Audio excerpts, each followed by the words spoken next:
Voltamos, senhores, com a continuação, como eu prometi, e foi só por causa de vocês, porque todo mundo comentou o primeiro vídeo, algumas pessoas postaram, né, marcaram o professor também no Instagram. O Instagram do professor, pessoal, tá na descrição do vídeo, tá bom? Então, quem quiser bater uns prints, marcar o professor para ajudar na divulgação, o professor reposta todo mundo, beleza? Então vamos lá, pessoal, vamos para direitos humanos. Eu tenho certeza que um monte de gente caiu aqui, ó, aqui já é chá de alho, ó, que eu tô baqueado. Eu sei que muita gente caiu em direitos humanos, mas eu vou ser bem sincero com você. Eu acho que muita gente caiu mais pela preguiça de ler, por conta de preguiça, do que pelo conhecimento. Tá um pouquinho puxado? Vou admitir, tá puxado, tá pegado. Direitos humanos aqui foi nível hard, viu? Nível PF, aí carreiras policiais. Porém, algumas totalmente interpretativas. Se você tiver bom senso, dava para acertar, mas extremamente difícil. Cobraram doutrinas atualizadas, né, recentíssimas. Então, não foi uma prova fácil na parte de direitos humanos, isso eu tenho que admitir. Se você se sabe em direitos humanos, você está preparado para qualquer prova aí de direitos humanos que surgir, beleza? Mesma situação, senhores, eu estou trazendo para vocês de forma gratuita essa correção. Então, por favor, curte o vídeo, segue o Instagram do professor e o principal, essa você não pode deixar de fazer, comenta. Comenta se você estudou com o professor, pode repetir de novo o que você falou no primeiro, sua pontuação, de onde você é, né? E por aí vai. Se você vai fazer o concurso da PMCE, quem for fazer PMCE, segue o professor. Estou preparando uma apostila de 1000 questões para a PMCE, já está quase pronta, viu, pessoal? O professor está já 890 questões elaboradas. O professor vai disponibilizar em venda para vocês em PDF, tá bom? Então, quem vai fazer PMCE, segue o professor que vai ser muito bom, beleza? Começamos aqui, pessoal, com a questão 91 sobre direitos humanos. E ele vem falar o seguinte, ó. Os direitos humanos são essenciais porque garantem a proteção da dignidade, liberdade e igualdade de todas as pessoas. Se você quiser essa questão aqui, você pula tudo, certo? Mas a ideia é você ler. Mas como vocês já leram, eu vou logo para o que ele quer. Note, pessoal, que ele quer a alternativa incorreta. Essa aqui é muito doutrinária, pessoal. Você tinha que ler livros para entender isso aqui. Tem uma obra que é a Eficácia dos Direitos Fundamentais, que é muito bom, né, que você teria que ter lido. Várias doutrinas aí, livros mesmo que falam sobre isso aqui. Direitos humanos e o direito constitucional internacional, né? É muita coisa, pessoal. Então, foi bem avançado. Não vou mentir, foi uma prova avançada. Então vamos lá, ele quer o item correto, mas pelo bom senso, você matava a questão. E eu vou mostrando para vocês que dava para matar. Tá bom? Ele quer o item errado sobre direitos humanos. Então vamos lá. A dignidade é a convicção de que todos os seres humanos têm direito a serem igualmente respeitados. Pelo simples fato de sua humanidade, pessoal. Isso é a dignidade, está correto. Você tem como dizer que está errado, pessoal? Não, pessoal. A dignidade humana, ela é um valor que é intrínseco a todo ser humano, independente de qualquer atributo, de raça, de gênero e por aí vai. Né? Isso aqui tem na doutrina de Flávia Piovesan. Né? Então, é complexo, você teria que ter um estudo bem aprofundado. Perfeito? Mas pelo bom senso, dava para matar? Com certeza, pessoal. Com certeza dá. Você não tem como marcar isso aqui como errado. Então vamos passando. Os direitos fundamentais, ao menos de forma geral, podem ser considerados concretização das exigências do princípio da dignidade da pessoa humana. Isso aqui, pessoal, é o supra-princípio, chamado de dignidade da pessoa humana. É um supra-princípio, é um princípio com poderes especiais. Né? Ele é um princípio central, né? A dignidade da pessoa humana. E ele que vem orientar, né, pessoal, estruturar os direitos fundamentais que deriva dele, né? Da dignidade da pessoa humana, tá bom? Então veja, os direitos fundamentais, pelo menos de forma geral, podem ser considerados o que? A concretização da exigência do princípio da dignidade da pessoa humana. É através, inclusive, dos direitos fundamentais que eu vou garantir a dignidade da pessoa humana, perfeito? Então dá para considerar também como correto. Não tem erro. Vamos para a próxima. Procure um erro grotesco, pessoal. Sempre vai ter um erro grotesco. Acredita no professor. Os direitos humanos refletem princípios universais, mas sua aplicação deve sempre considerar o contexto histórico e cultural de cada nação. Até aqui, mais ou menos, vamos ver.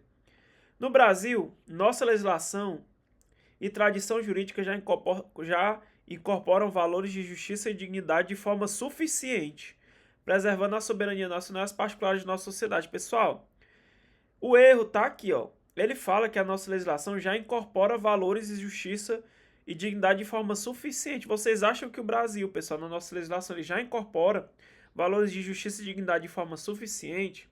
Pessoal, quando eu falo de direitos humanos,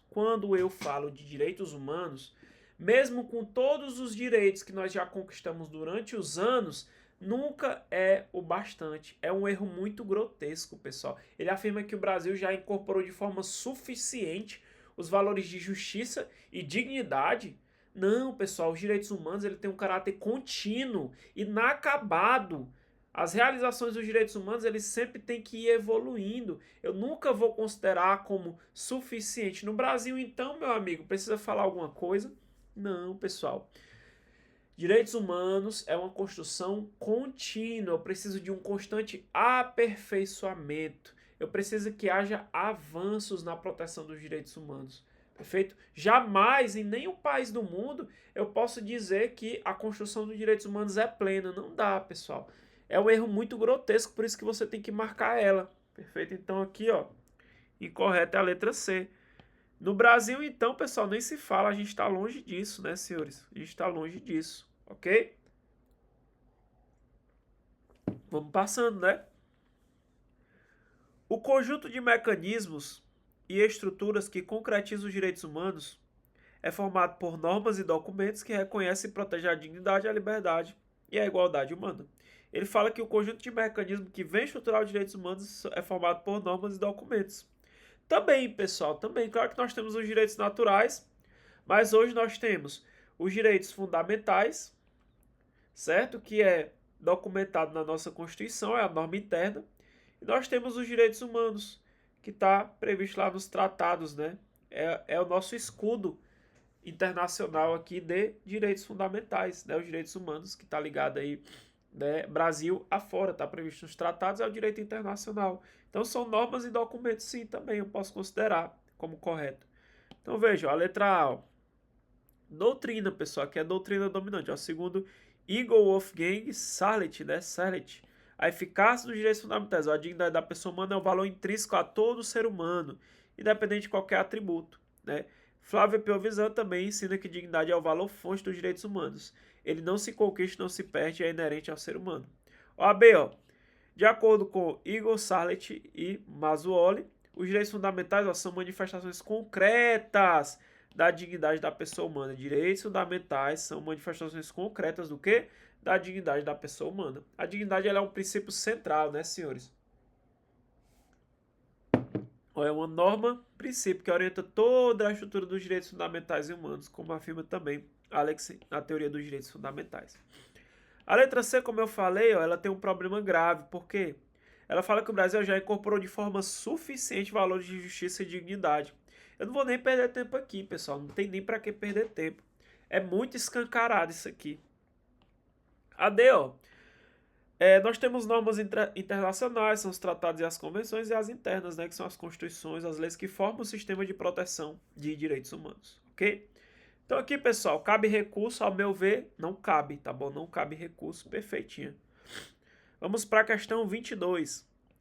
Considerando a evolução histórica dos direitos, a evolução histórica e teórica dos direitos humanos e seu contexto de desenvolvimento, analisa as proposições a seguir. Aí ele quer aqui, ó, considerando o critério e quantidade de proposições corretas, é válido afirmar. Então, vou considerar as corretas na nossa questão 22. Vamos lá. Vamos resolver isso aqui, vamos matar na boa, né? Deixa eu ver se essa aqui tem alguma polêmica. Não, acho que essa aqui não tem não. Vamos ler, né? Vamos ler aqui para poder ver. A partir da reaproximação do direito em relação à moral, as normas passam a considerar valores éticos e morais na positivação, na interpretação e na aplicação das normas jurídicas. E aí, senhores, o que vocês acham aqui? O que vocês acham aqui, senhores? Aqui, senhores, está correto, tá bom? Ele fala, ó, a partir da reaproximação do direito em relação à moral, as normas passam a considerar valores éticos. Por quê, pessoal? Valores éticos. Porque eu tenho uma reaproximação do direito e da moral. Eu vou considerar o quê? Valores éticos e morais quando eu for positivar, quando eu for criar as leis. Ó. Também vou usar na interpretação e na aplicação de normas. Hoje o STF ele interpreta boa parte das normas considerando a ética, né, pessoal, e a moral e a dignidade da pessoa humana. Então aqui, pessoal, posso considerar como correto. Item 1 está correto. Vou colocar aqui só os corretos, perfeito? Vamos para o nosso item 2. Vamos lá. Dentro do pensamento positivista, ó, que ele quer o pensamento positivista, a doutrina positivista, né? Mais especificamente, nós temos aqui a figura de Hans Kelsen, por exemplo, né? Para quem fez faculdade de Direito, talvez tenha sido fácil esse tipo de questão aqui, pessoal. Tá extremamente jurídica, tá bom? Eu boto aqui um aluno de Direito aqui do nono semestre, ele não acerta as questões aqui que vocês estão respondendo. Eu tenho certeza absoluta, eu boto minha mão no fogo, como não acerta. Mas vamos lá. Dentro do pensamento positivista, os princípios têm força vinculante. Ó o erro. Ó. Ele diz que os princípios têm força vinculante dentro do pensamento positivista. Né? Isso aqui já está errado. O nosso item 2 está errado, certo? Vou explicar por quê, pessoal. Quando a gente fala no positivismo, vamos ver se eu consigo voltar aqui para mim, pronto. Quando a gente fala nessa teoria positivista, né, o positivismo clássico de Hans Kelsen, por exemplo, os princípios, eles não são tão considerados quando a gente fala na interpretação das normas jurídicas. Os princípios, eles não têm força vinculante das normas jurídicas concretas. Para o positivismo jurídico, o direito ele é um sistema fechado de normas, é o que está escrito e pronto, entendeu? Ele não tem uma integração com os princípios morais. A ideia, pessoal, de eu ter ali, por exemplo, princípios com força normativa só veio com o pós-positivismo e não com o positivismo. Mas você concorda, pessoal, que nem tudo que está escrito é justo? Com certeza. Esse positivismo ele nos levou, pessoal, a uma das maiores tragédias que já ocorreu na face da Terra, né, pessoal? Eu vou já falar para vocês o que foi essa situação. Deixa a gente finalizar aqui, né? Vocês vão já entender.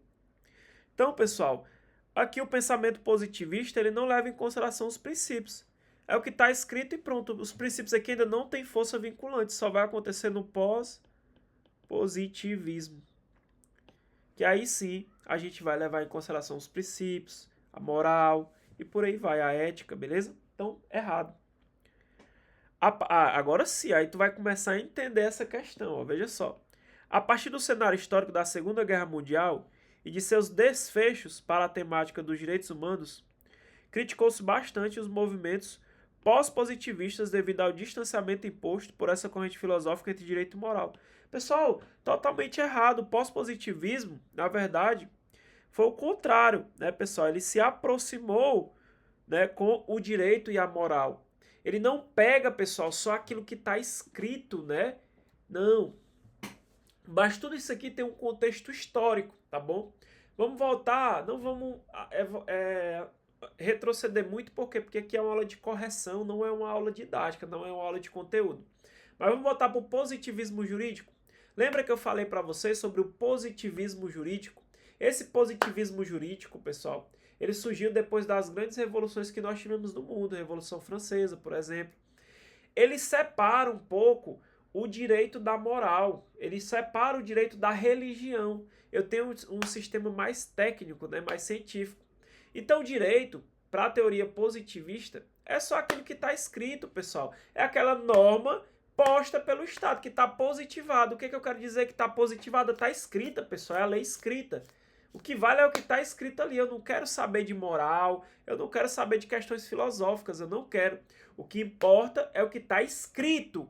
Eu não vou avaliar se é justo ou se aquilo é moral. Não, o que está escrito é o que tem que ser feito, tá bom? Nós temos como referência um grande doutrinador chamado Hans Kelsen. Perfeito, pessoal. Porém, Isso trouxe um grande problema para o mundo, certo? Se você assistir o julgamento de Nuremberg, você volta lá para a Segunda Guerra Mundial, você vai ver que nós tivemos lá, pessoal, um massacre, né, de judeus. Perfeito? Você lembra, pessoal, que nós tivemos durante a Segunda Guerra Mundial nazismo, né, nós tivemos genocídio, milhares de judeus foram mortos, mais conhecido como Holocausto. E aí foram fazer o julgamento, né, pessoal, dos nazistas, né, é o famoso caso de Nuremberg, certo? Quando os nazistas, né, os alemães, eles foram formular a defesa deles, vocês sabem o que eles colocaram na defesa, pessoal, deles? E faz muito sentido. Sabe o que foi que eles utilizaram lá perante o tribunal? Eles falaram assim, ó, vocês estão dizendo que nós cometemos crimes contra a humanidade, mas na verdade nós não cometemos nenhum crime. Nós moramos na Alemanha, a Alemanha é um país, é um estado, ele possui soberania, ou seja, ele não se submete a nenhum outro estado, e nós seguimos apenas o que está escrito na lei. Porque dentro da lei lá, no tempo do Hitler, tinha realmente instrumentos jurídicos que autorizavam, pessoal, aquele genocídio, aquela matança, aquela exterminação em massa. Então eles alegaram que eles só estavam cumprindo a lei. Oh, poxa, eu não posso ser condenado por um crime se estava na lei do meu país.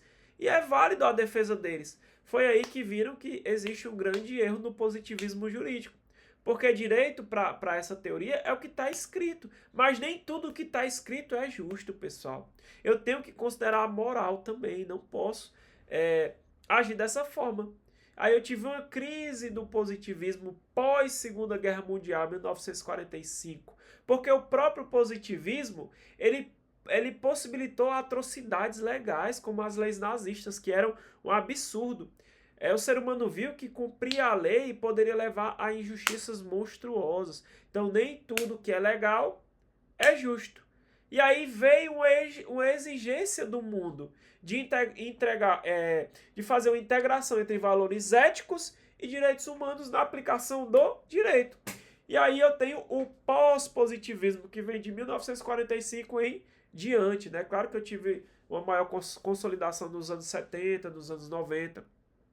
Mas, dentro do pós-positivismo, eu tenho a reconstrução dos Estados democráticos de direito pós-Segunda Guerra Mundial. Agora eu enxergo a importância da dignidade da pessoa humana, direitos fundamentais, princípios constitucionais, eu tenho a criação do neoconstitucionalismo. Então, o direito para o pós-positivismo continua sendo uma norma escrita, mas agora ela vai ser interpretada com base na moral, nos princípios e nos direitos humanos. Perfeito, pessoal. Vocês conseguem entender a diferença de um para outro? No pós-positivismo, a lei deve ser interpretada conforme a Constituição e os direitos fundamentais, ok? Aí, sabendo isso, você vê claramente como que essa questão ela é complexa, mas para quem estudou, conseguiu acertar. Essa aqui realmente ela é bem técnica, pessoal. Você tinha que ter um conhecimento mais avantajado, não é isso? É isso. Então, pessoal, voltando aqui para a análise do nosso item, nós estávamos em qual, pessoal? Nós estávamos no 3, né? O item 3, ele está errado, tá bom? Por quê? Porque ele fala, ó, a partir do cenário histórico da Segunda Guerra Mundial e seus defeitos para a temática de direitos humanos, criticou-se bastante o movimento pós-positivismo, criticou-se, não, pessoal. Ele fala que tem um distanciamento entre direito e moral, na verdade é o contrário, né? Na verdade é o contrário. Foi justamente esse movimento que reaproximou o direito da moral, perfeito? Então tá errado. Vamos para a próxima. A solidificação e a consolidação dos direitos humanos na órbita internacional se deu com a criação de sistemas internacionais de direitos humanos, como a ONU e a OEA, Organização dos Estados Americanos, né? E diversos tratados e convenções internacionais sobre o tema, valendo destacar o Pacto Internacional de Direitos Civis e Políticos e o Pacto São José da Costa Rica. Dá para considerar como correto? Dá, pessoal. Tem doutrina que entende exatamente dessa forma, né? Aponta que ele se fortaleceu, né, claro, também no pós-guerra, né, e justamente com a ONU, né, de 1945, a Declaração Universal dos Direitos Humanos, né, que está aqui, que é de 1948, Pacto Internacional dos Direitos Civis e Políticos de 66, Pacto São José da Costa Rica, que vem da Convenção Americana de Direitos Humanos, e por aí vai. Eu consigo considerar aqui como correto, beleza? O nosso item 4, né? Então, somente 1 e 4 está correto. Então, aqui, pessoal, vou marcar o que é a letra B, né? O aluno aqui acertou a letra B. Eu só tenho 2 proposições corretas, só a primeira e a última. Professor, cabe recurso nessa questão, pessoal? Não vejo possibilidade de recurso aqui, tá bom? Se o aluno quiser pesquisar, mas eu já pesquisei, deu muito trabalho para fazer essa aula. Particularmente, pessoal, dificilmente você vai ganhar um recurso contra essa questão, ela está bem amarradinha, tá bom? Então veja, primeiro está correto, após os horrores da Segunda Guerra Mundial, ocorreu o quê? A reaproximação entre direito e moral, com a ascensão do chamado neoconstitucionalismo e a juridicização dos direitos humanos. Flávio Poveza e Norberto Bob explica que o pós-guerra trouxe o quê? Positivação dos valores morais na estrutura do direito. Isso aqui chama-se de pós-positivismo. A interpretação conforme os direitos fundamentais, princípios éticos, tornou-se dominante. Perfeito? Então vamos lá. Segunda, tá errado. No pensamento positivista clássico, Hans Kelsen, os princípios não têm a mesma força vinculante das normas jurídicas concretas. Para o positivismo jurídico, o direito é um sistema fechado de normas, sem integração com os princípios morais. A ideia que os princípios têm força normativa só foi incorporada com o pós-positivismo e não com o positivismo. A terceira está errada, porque o pós-positivismo foi justamente quem reaproximou o direito da moral. O que foi criticado não foi o pós-positivismo, mas sim o positivismo, que separava o direito da moral, como no caso de Hans Kelsen, né? Então, matamos aqui. E a última, está correto, aponta que a internacionalização dos direitos humanos se fortaleceu no pós-guerra. Criação da ONU, Declaração Universal dos Direitos Humanos, Pacto dos Direitos Civis e Políticos, Pacto de São José da Costa Rica e os sistemas internacionais. Né? Marcou aí essa consolidação. Então vamos lá, vamos para a próxima questão. Questão 23. Vamos lá, vamos passando. Conforme o professor André Carvalho de Ramos, a dignidade da pessoa humana consiste na qualidade intrínseca que distintiva de cada ser humano, que protege contra todo tratamento degradante, discriminação, vai falar só besteira. Ele só quer o item correto, tá bom? Vai falar besteira, que é o item correto. Vamos atrás do nosso item correto. A dignidade humana é um privilégio, pessoal? Vocês concordam com isso aqui, que a dignidade humana é um privilégio, senhores? Concedido pelo Estado? Não, pessoal, não é um privilégio, não. Podendo ser revogado em caso de crimes graves ou condutas imorais, pessoal, olha o exemplo do Brasil. Por mais que você cometa um crime que dá nojo de você escutar, porra, o cara ali cometeu um crime bárbaro. Esse cara merecia morrer, meu irmão. Ele merecia ser espancado, torturado. O Estado pode fazer isso? O Estado vai pegar aquele garotinho, vai garantir ele todos os direitos necessários àquela pessoa, vai tentar reintegrar na sociedade, vai dar direito à alimentação, vai dar direito à vestimenta, vai dar direito a estudo. Vai. Ele não vai perder os direitos humanos dele só porque ele cometeu um crime. Isso aqui tá errado. Direitos humanos não é privilégio, não. O Estado tem que garantir, perfeito? A qualquer um, seja criminoso, seja cidadão, e pronto. Ok, pessoal? Tem que entender isso aqui. A dignidade humana é um atributo intrínseco da pessoa humana. Ele não é concedido e nem retirado pelo Estado. Mesmo que alguém pratique crime, ele mantém sua dignidade, pessoal. Isso é básico. Isso é básico. Então, tem como marcar isso aqui? Impossível, cara. Tu tem que estar muito viajando demais para marcar isso aqui. Ok? A dignidade humana pode ser hierarquizada. A gente já sabe que não pode, né, pessoal? Não, ela não é hierarquizada. A dignidade humana, ela é igual para todos. Ela é universal. Ok? Então já está errado. Sendo que alguns grupos, como determinadas raças, possuem dignidade superior. Tu é doido, mancho. É erradíssimo, pessoal. É igual para todo mundo. É universal. Show? Vamos para a próxima. A dignidade humana se resume apenas à liberdade formal, sem necessidade de ações concretas do Estado. Não, pessoal. Errado. A dignidade, ela não é só liberdade formal. Não basta, né, que o Estado não interfira. Por exemplo, que o Estado seja absenteísta. eu preciso de ações concretas do Estado, até para garantir o mínimo existencial, a saúde, moradia. Lembra dos direitos sociais, pessoal? Alimentação. Direitos de segunda dimensão, educação e por aí vai. Tá errado.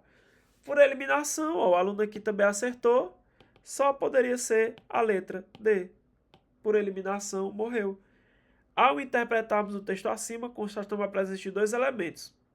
No primeiro, concernente aos direitos negativos, né, os direitos negativos são direitos de primeira dimensão. Observa-se a vedação e imposição de tratamento discriminatório, ofensivo ou degradante. O segundo é relativo ao direito positivo, relacionando-se à busca por condições mínimas de sobrevivência. Mesmo que tu não tivesse lido o texto, aqui eu tenho erros tão grotescos que não tem como errar. Se você leu com calma, se você tem uma noção básica de direitos humanos, você iria acertar isso aqui brincando, no mínimo brincando. Beleza? Vamos passando. Cabe recurso, professor? Não, não cabe recurso. Então veja, ó. A dignidade humana é um atributo intrínseco da pessoa humana, não é concedido nem retirado pelo Estado, como afirma Sarlet e Pelvezan. Mesmo quem pratica crime mantém a sua dignidade como ser humano, porque é inalienável e irrenunciável. A B. A dignidade humana é igual para todos, não importa raça, religião, nacionalidade e por aí vai. O item C, ó. A dignidade não é só formal. Ela exige ações concretas do Estado para garantir o mínimo existencial. A D, ó, correto. A dignidade humana envolve direitos negativos, impedir tratamentos degradantes, excessos humanos ou discriminatórios. Direitos positivos, garantir condições materiais mínimas para uma vida digna, né, o mínimo existencial. Isso é definido por Sarlet, da Eficácia dos Direitos Fundamentais, e por André Carvalho Ramos, do curso de Direitos Humanos, que foi o autor que foi cobrado aqui na questão de vocês. Estamos em casa, né, pessoal? Vamos para 24. A Declaração Universal dos Direitos Humanos, a DUD, foi muito cobrado, né, pessoal? A DUD demais. Adotado pela ONU em 1948, é um marco na defesa da dignidade humana. Sobre as normas e princípios presentes nesse documento, assinale a alternativa errada. Ele quer o item incorreto, então vamos atrás, né? Vamos procurar. A Declaração Universal de 1948, ainda que não assuma uma forma de tratado, realmente não é um tratado, né? Ela é uma resolução da ONU. Apresenta força jurídica obrigatória e vinculante. Cara, que erro grotesco, que tá errado. A DUD, pessoal, realmente, ela não é um tratado internacional. Ela é uma resolução da Assembleia Geral da ONU, né, que é a resolução 217A. Porém, pessoal, a nossa doutrina dominante, Flávio Pelvezan, Mazzuoli, ela fala que a DUD, ela não é obrigatória. Não é obrigatória. Nem vinculante. Nem vinculante em si. Perfeito, pessoal. Claro que ela tem uma importância moral, né? Ela serve para inspirar os costumes internacionais em muitos aspectos, mas ela não tem força jurídica obrigatória e vinculante original como um tratado, por exemplo. Ela é só o quê? Uma resolução. Então aqui, pessoal, já está errado a letra A. Perfeito? A gente vai ver que essa questão vai ser anulada. Eu vou ter que fazer o recurso dessa questão. Quer ver, pessoal? Vamos para cima. A condição de pessoa humana é o único requisito para a titularização desses direitos, rompendo com a visão nazista que condicionava direitos a determinada raça. É isso mesmo, né? Lembra, pessoal, do nazismo, né? Dava direito aos arianos, né? As pessoas de olhos verdes, né? Louros e tal, por aí vai. Eles determinavam direitos apenas a determinadas raças, né? Sendo que a condição humana ela é o único requisito para titularização desses direitos. Rompeu com essa visão nazista. Posso considerar como correto? Posso, pessoal.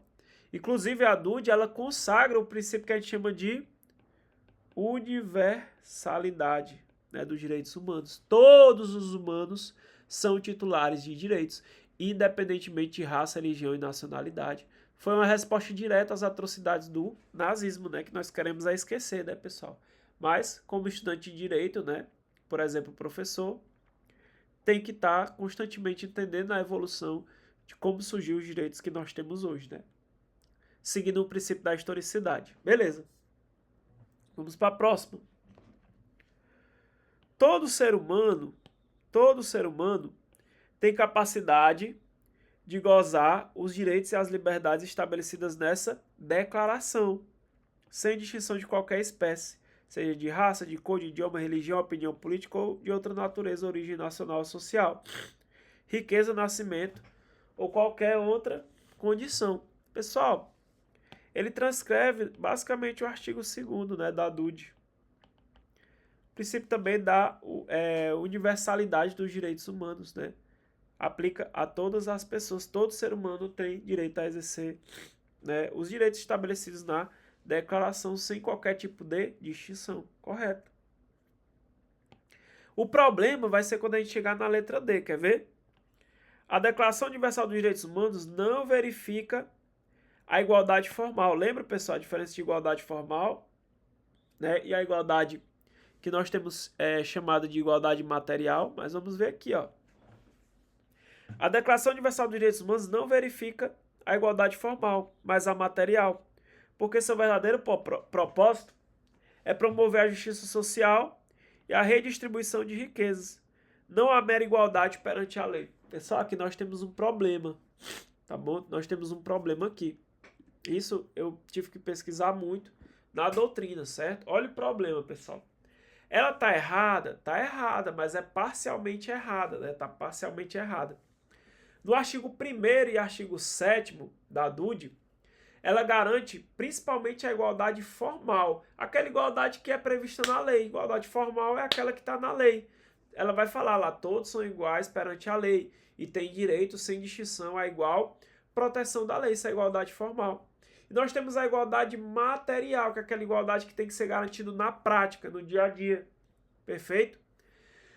E aí, pessoal, a gente vai ver que nós também temos situações ligadas também à igualdade material. É uma interpretação que é controversa, tá bom? Mas lá também nós temos valores de justiça social, direitos econômicos, direitos sociais, artigo 22, né, 27, ok? Então aqui a gente tem um problema, tá bom? Então, pessoal, o item D, ele tá errado também. Porém, ele é menos errado do que o item A. Para mim, o item A é o erro mais grotesco, não tem dúvida, tá bom? Mas aqui eu tenho uma interpretação errada, tá bom? Eu não tenho um erro grosseiro, mas eu tenho uma interpretação errada. Agora no A não, no A, pessoal, não tem como. No A não tem como, beleza? Eu não sei qual foi o gabarito que a banca deu aqui, mas deveria ser a letra A. Mas aqui eu vou pedir anulação. Com certeza eu vou fazer recurso e a gente vai ganhar. Não tem como não ganhar a 24, ok? Beleza.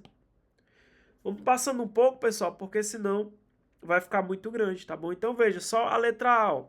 A DUD não é um tratado internacional, é uma resolução da Assembleia Geral da ONU, como ensina Flávia Piovesan e Mazzuoli. Só, pessoal, que a DUD não é obrigatória nem vinculante.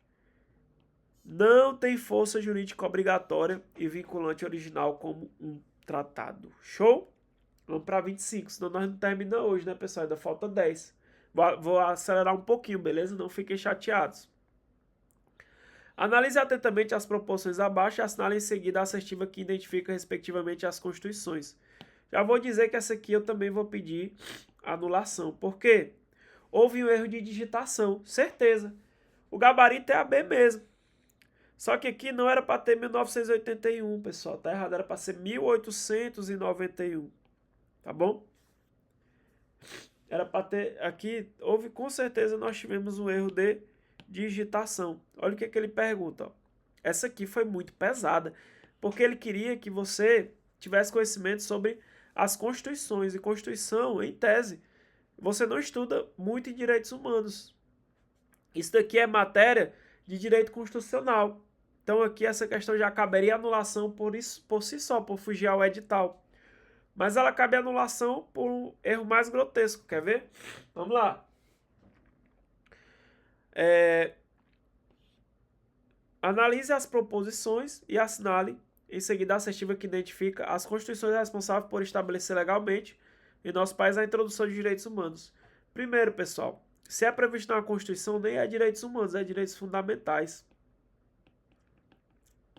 Apesar de que trata da mesma coisa, mas fica bem menos técnico, né? Então, pessoal, qual foi a primeira Constituição que garantiu o direito à liberdade religiosa? Aí você teria que saber um pouco de história. No caso, pessoal, a Constituição de 1824, né, que é a Constituição do Império, a primeira Constituição do Brasil, ela já previa liberdade religiosa, mas ela era muito tímida, né? Ainda não era considerado. A que realmente veio prever foi a de 1891. Beleza, pessoal? Então, a Constituição de 1891, após a proclamação da República, aí eu tenho o fim da união da Igreja e do Estado, né? Nós tivemos a criação da nossa federação, da República Federativa do Brasil. Então, aqui seria a Constituição de 1891, o nosso primeiro item, 1891. E os direitos às férias anuais remuneradas, senhores? Essa aqui é um pouquinho mais complexa, né? O direito às férias anuais remuneradas, ele surgiu no contexto dos direitos trabalhistas, né? Mais ali especificamente nos direitos de segunda dimensão, durante a Constituição de Weimar, por exemplo, né? Que foi um movimento lá na Alemanha, um movimento sindical, mais ligado aos direitos sociais. No caso aqui, nós estávamos em 1934, perfeito? 1934, Constituição de 1934. E a última ficou fácil, ó. Acesso integral, universal e gratuito ao sistema público de saúde. Quando eu ensinei o SUS para vocês, eu falei que o SUS ali só veio com a nossa Constituição de 88. Antes da Constituição, só quem tinha vínculo trabalhista é que tinha saúde, né? Tinha direito à saúde, agora é universal, é para todos. Então, o item 3, 1988. Se tu souber só o item 3, tu tinha acertado a questão. Por quê? Porque, ó, 46 não tem como, 67 não tem como, 46 não tem como. Então, só sobraria aqui, ó. Só tem como marcar a letra B. Só que aqui tá errado, ó. Eu acredito que foi um simples erro de digitação. Então, mesmo assim, dá para pedir anulação, porque tá grotescamente errado aqui o primeiro. Então, aqui nós vamos pedir anulação. Eu vou pedir anulação. Na verdade, eu não posso pedir, né? Mas o aluno que precisar de recurso vai ter que ser feito, beleza? Vamos passando.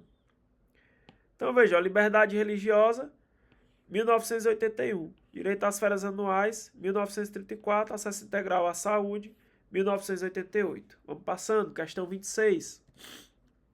Vamos passando, senão nós não terminamos hoje, não. A proteção dos direitos da criança é um princípio fundamental reconhecido nos tratados internacionais. Sobre esse tema, analisar, assinale a alternativa correta. Sempre marque o que a questão quer. Ele quer o item correto. Eu tive o prazer de falar isso na última aula de Direitos Humanos. Ó. Na Convenção dos Direitos da Criança, em regra, considera-se criança todo ser humano menor de 18 anos de idade. É exatamente o que diz lá, pessoal. Ele fala, para efeitos da presente convenção, entende-se por criança todo ser humano com menos de 18 anos de idade. Com exceção se a legislação interna do país reconhecer a maioridade antes disso. O que não muda a regra geral, pessoal. Então, gabarito aqui dá 26, letra A. Não tem erro aqui. Perfeito? Gabarito, letra A. Os demais. O Estado tem autonomia para adotar medidas discriminatórias quando julgar conveniente. Meu aluno, essa questão morreu aqui. Que loucura é essa, pessoal? O Estado não pode adotar medidas discriminatórias sob nenhuma justificativa. Está errado. Quando julgar conveniente ao interesse público. Aí a proteção integral da criança deve ser flexibilizada. Não, pessoal. A proteção integral não pode ser flexibilizada. Perfeito? Não pode. Está errado. Totalmente errado a letra B. Vamos para a próxima. Embora o bem-estar da criança seja importante, o Estado deve priorizar a autonomia das famílias em suas decisões, evitando interferências excessivas. Políticas públicas devem respeitar em primeiro lugar os direitos e as escolhas do pai. É errado.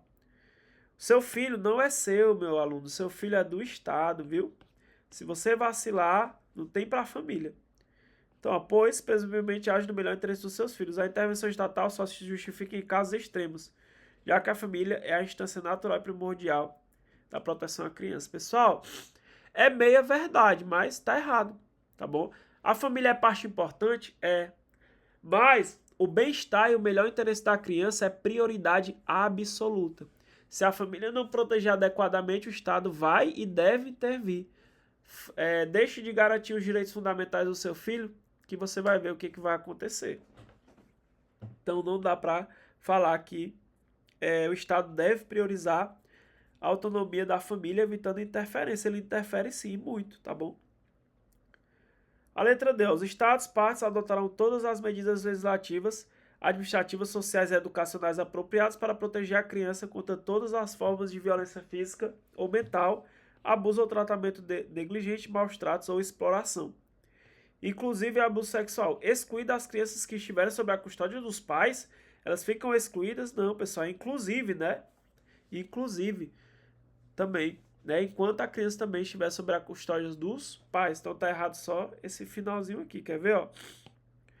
O Estado parte deve tomar todas as medidas legislativas, administrativas, sociais e educacionais apropriadas para proteger a criança contra todas as formas de violência física ou mental, ofensas ou abuso, negligência ou tratamento displicente, maus tratos ou exploração, inclusive abuso sexual, enquanto a criança estiver sob custódia dos pais, do tutor legal ou qualquer outra pessoa responsável por ela.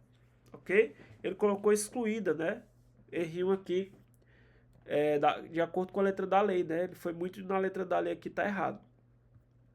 Vamos para 27, ao meu ver também não cabe recurso aqui. Vamos para 27, tá acabando, pessoal, vamos até o final, tá acabando. De acordo com a natureza jurídica da incorporação das normas internacionais sobre direitos humanos, ele quer o item correto. Aqui também, pessoal, a gente vai anular essa questão, tá bom? A questão 27, ela vai ser anulada porque tá tudo errado, tá bom? Os tratados de direitos humanos aprovados pelo rito constitucional, passou lá pelo rito, né, pessoal? Cada caso do Congresso Nacional, dos estudos por ter escrito dos votos, terão equivalente à emenda, né? Ele falou que quando é aprovado pelo rito, tem status supralegal. Tá errado.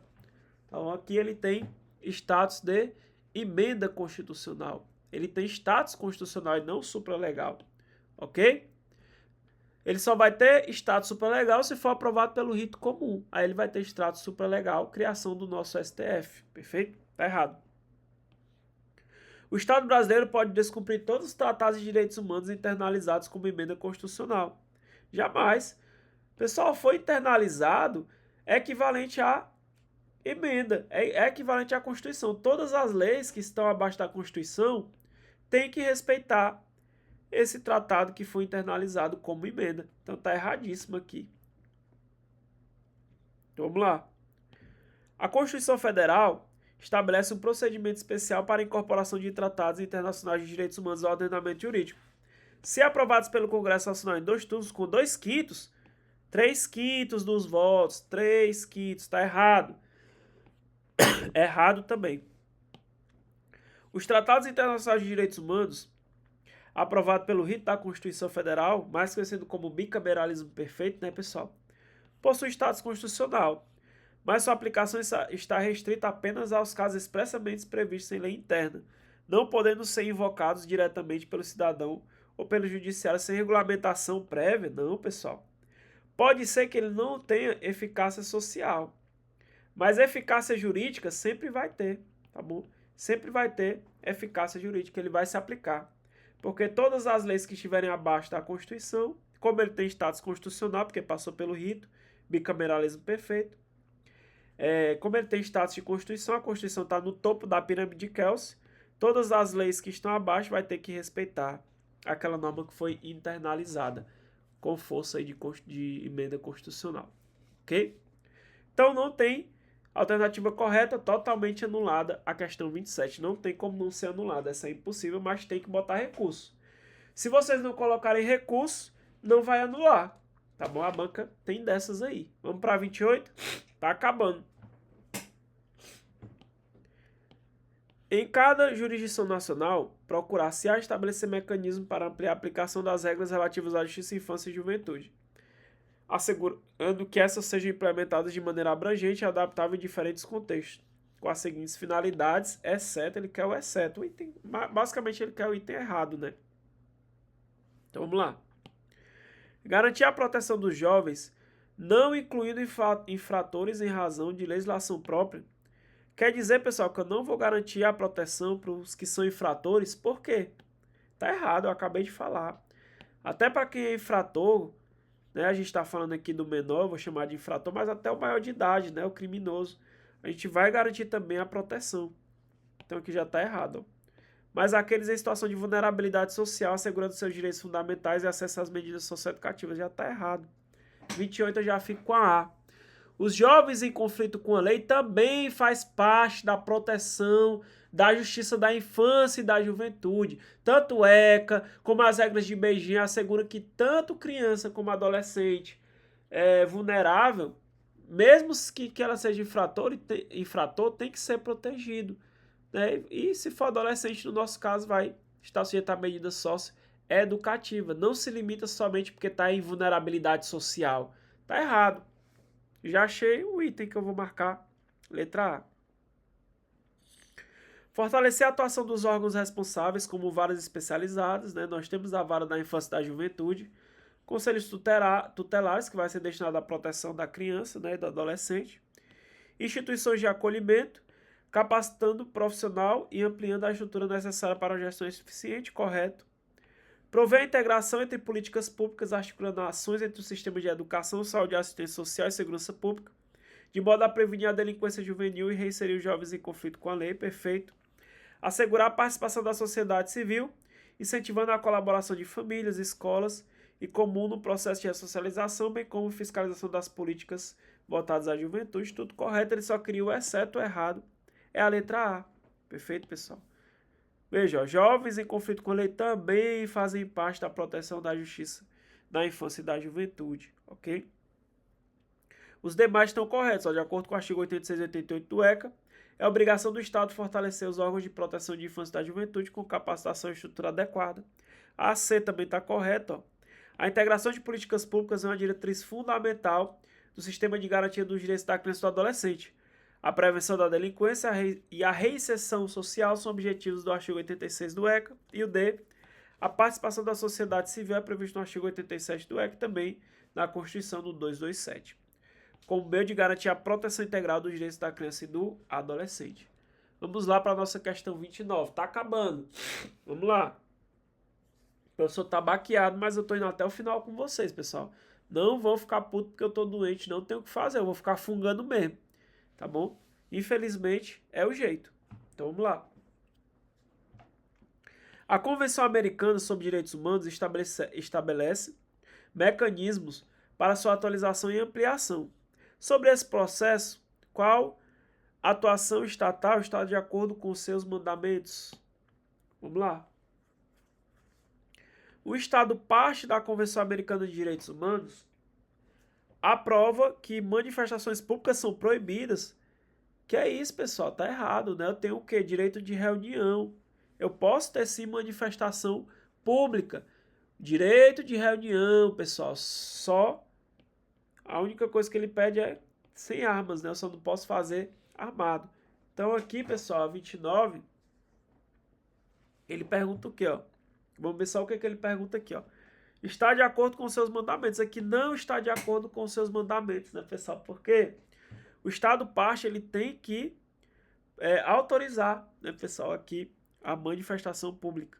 Show?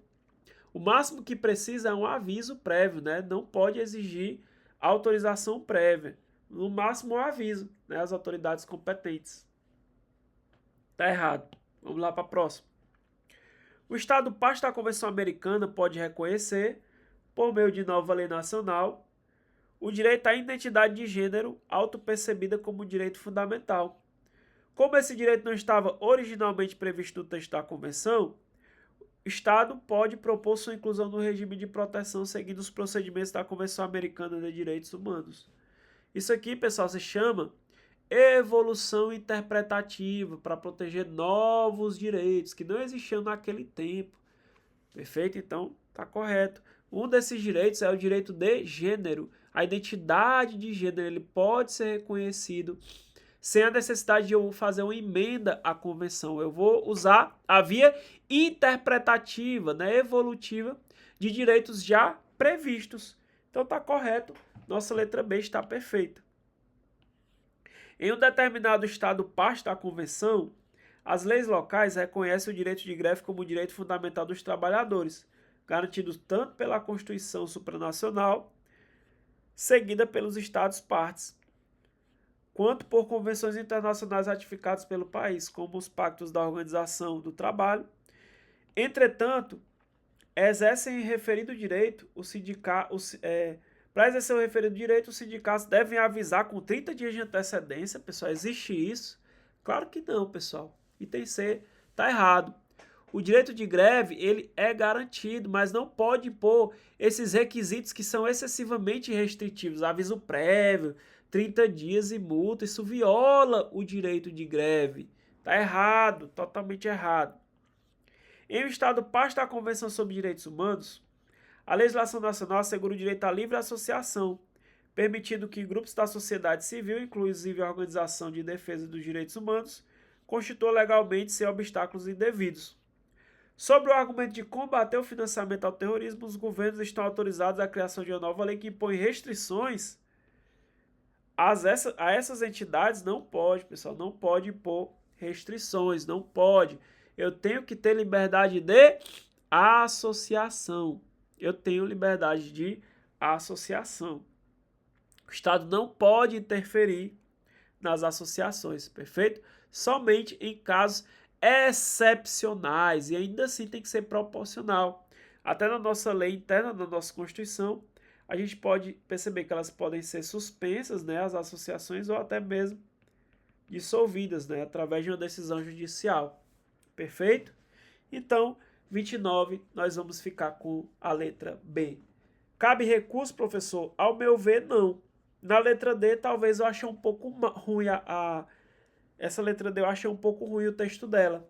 Porém, eu acredito que a banca não vai aceitar recurso. Na 29 a gente pode fazer, mas eu acho que não aceita. Vamos para a próxima. 30ª questão agora. Tá quase, né?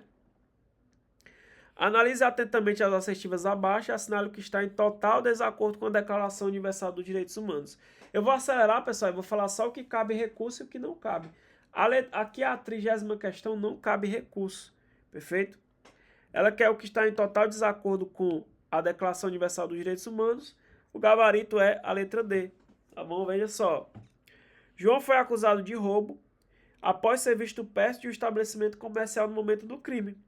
Apesar das suspeitas, ele não pode ser tratado como culpado antes do julgamento. Princípio da presunção de inocência, tá bom, pessoal? Que a gente chama aqui. É previsto também no nosso ordenamento jurídico. Durante o processo, teve direito de um advogado, acesso às provas e oportunidade de se defender em um tribunal aberto ao público. Somente após análise das evidências e o julgamento justo, é que a justiça pode decidir se ele é inocente ou culpado. Até lá, a presunção de inocência protege de condenação precipitada. Linda questão, né? Aqui. Só, pessoal, que aqui na 30ª ele quer o quê? Ah, pessoal, na 30ª, analise atentamente as assertivas e assinale aquela que está em total acordo com a NUD. É a letra D. Tá bom? Vamos ler as demais, ó. Reunião pacífica deve ser permitida, inclusive com armas, não pode uso de armas. Errado. Em 2020, Maria foi processada por compartilhar notícias falsas nas redes sociais, algo que não era crime no Brasil na época que ela fez a postagem. Se não era crime, pessoal, no tempo que ela praticou a conduta, ela não pode ser punida. Eu só posso ser punido se aquele fato é previsto na lei como crime. E depois que ela é previsto na lei, é que eu venho a praticar essa conduta. Isso chama-se princípio da anterioridade. Tu só pode ser responsabilizado por um crime se ele já estiver previsto na lei como crime. Tu não pode cometer aqui um fato, aí 2 meses depois a lei prevê como crime. Esse fato vai retroagir para alcançar o momento que tu cometeu o crime? Jamais, tá bom? Então ele fala assim, ainda que uma nova lei criminalize esse ato, posteriormente, Maria poderá ser punida? Não pode. Não pode. E retroatividade da lei penal aqui, porque nesse caso não vai poder retroagir para alcançar os fatos. Também nós temos aqui o princípio da anterioridade, né, pessoal? Tá errado. A lei penal, né, aquele artigo que vem criminalizar, ele tem que ser anterior à conduta, perfeito? Carlos, um jornalista, sofre ameaça e perseguição política em seu país por denunciar casos de corrupção envolvendo o governo. Temendo por sua segurança, ele foge e pede asilo em outro país, que o acolhe por reconhecer o risco que ele enfrenta. Porém, se Carlos cometeu assassinato a um ex-presidente por motivo alheio à política e foge para evitar a prisão, ele pode alegar perseguição política, nesse caso não. Crime comum, pessoal, ele não pode alegar perseguição política, ele não pode obter asilo. Ele só pode obter asilo por perseguição política, por exemplo, ou por opinião, né? Basicamente isso, ou por fatores políticos ou de opinião. Aí ele pode pedir asilo. Já por crime comum, ele não vai poder pedir esse asilo. Perfeito, senhores? Tem que levar isso aqui também para a sua prova, tá bom? A gente tem o direito de asilo no caso de perseguição política, só que a DUD, ela não reconhece direito de asilo nos casos de crime comum, como assassinato, por exemplo. Perfeito?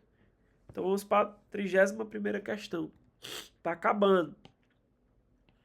Ele quer o item correto conforme as regras de Beijing. Então vamos procurar.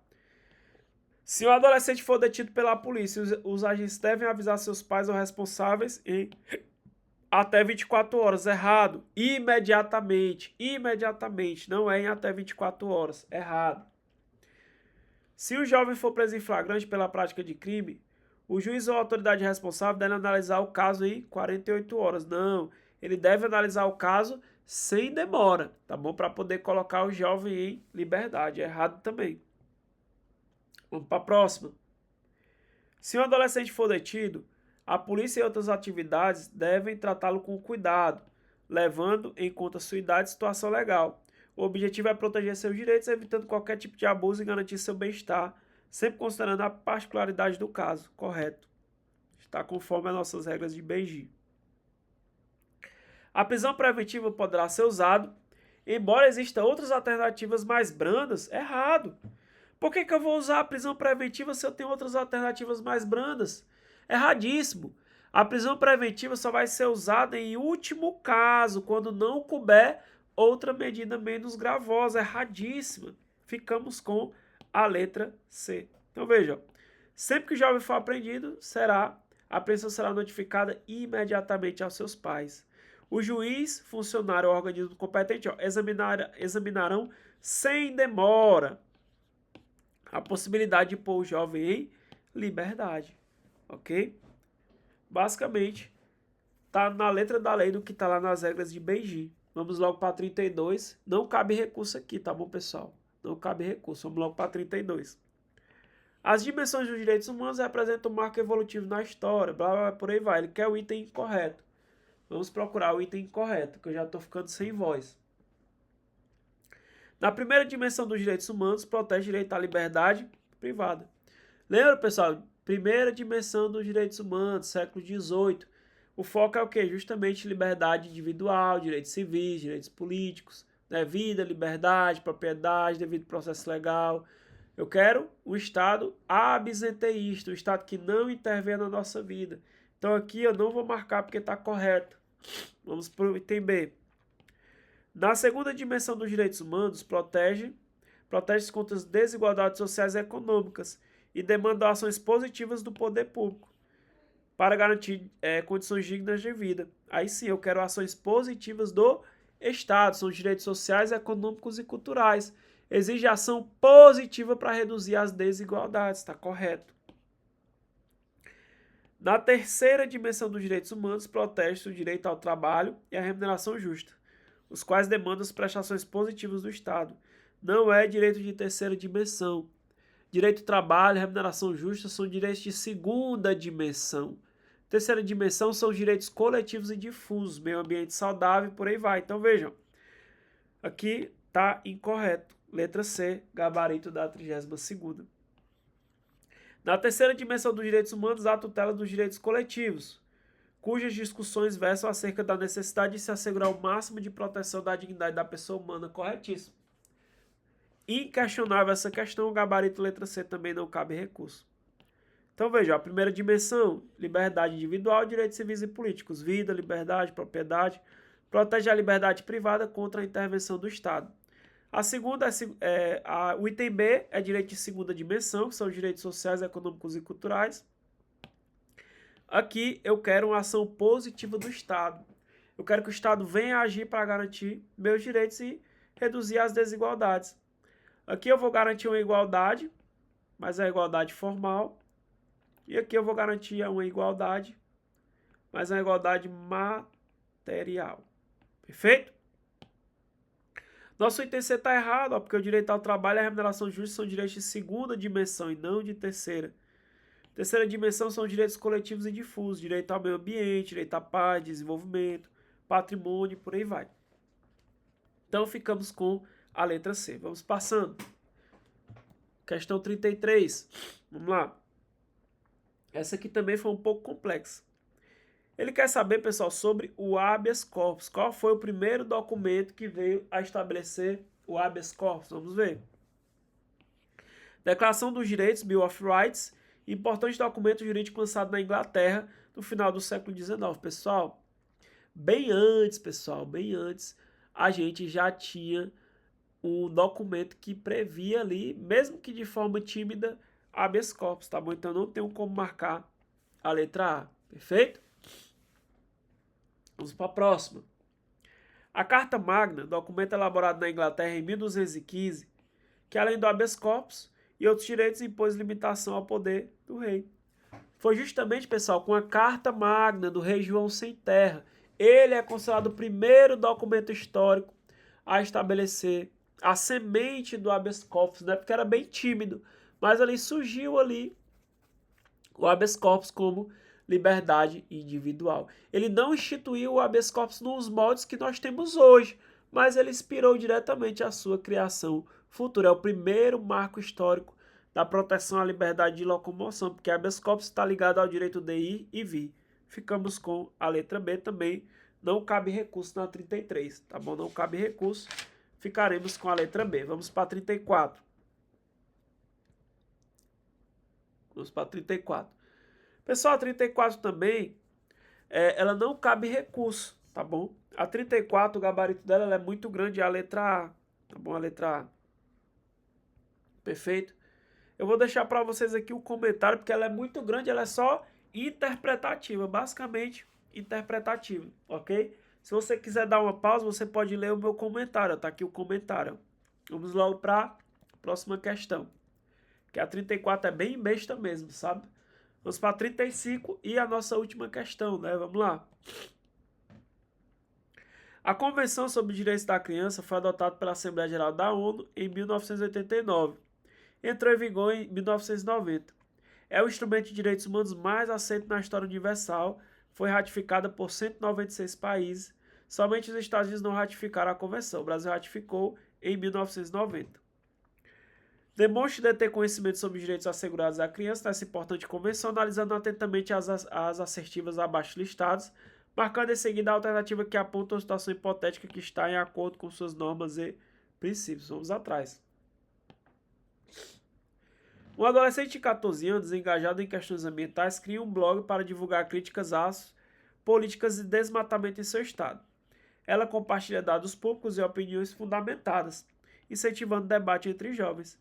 A escola onde estuda, pressionada por autoridades locais, proíbe de continuar o blog, alegando que crianças não devem discutir assuntos políticos, ainda mais quando não estão previstos no currículo educacional. Está errado, pessoal.